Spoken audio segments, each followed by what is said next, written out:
Nous sommes en 1976. J'ai 10 ans. Mon père m'emmène au cinéma pour la première fois. Nous allons voir une réédition d'un film de 1959. Ce n'est pas un dessin animé, comme on disait à l'époque, mais un film classé aventure, drame, historique, péplum et d'une durée de 3h32. J'ai nommé Ben-Hur de William Wyler avec Charlton Heston, Stephen Boy et Jack Hawkins. Le synopsis: Jérusalem au 1er siècle, Juda Ben-Hur, prince de Judée, retrouve son ami d'enfance Messala, venu prendre la tête de la garnison romaine de Jérusalem. Mais leur amitié ne peut résister à leur caractère différent. En refusant la proposition de Messala de le rejoindre et préfère rester fidèle à son peuple. Messala ne le supporte pas.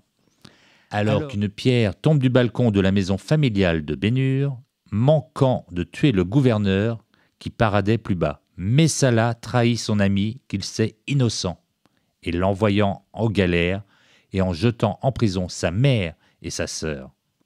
Ben-Hur jure alors de reconquérir sa liberté et prépare sa vengeance. Quelques anecdotes sur ce film. La célèbre course de chars de Ben-Hur, qui dure à peu près 15 minutes, exigea à elle seule 4 mois de préparation et 3 mois de tournage. Elle fut dirigée par 2 spécialistes des séquences d'action, Andrew Marton et Yakima Kanu, cascadeurs renommés de l'époque. À ce propos, il faut noter que la séquence où Ben-Hur, rejeté de l'extrémité de son char et qui parvient à remonter et à reprendre le contrôle, est en fait le fruit du hasard. Le cascadeur, d'ailleurs le fils de Yakima Kanu, s'était tiré brillamment de cet incident imprévu. Il fut décidé de garder la prise, un gros plan factice de Charlton Heston étant inséré pour plus de crédibilité. Le stade lui-même, dans lequel se déroule la course de chars, a beaucoup fait parler de lui au cours du tournage.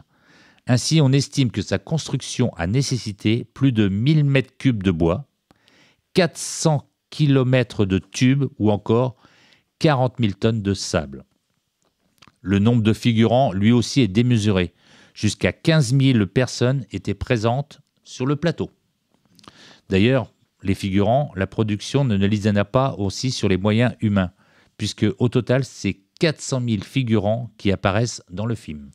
À ce jour, Ben-Hur détient le record absolu d'Oscars remportés, distinction qu'il partage avec Titanic et Le Seigneur des Anneaux, Le Retour du Roi, qui ont également 11 statuettes. Pourquoi je vous ai parlé de ce film?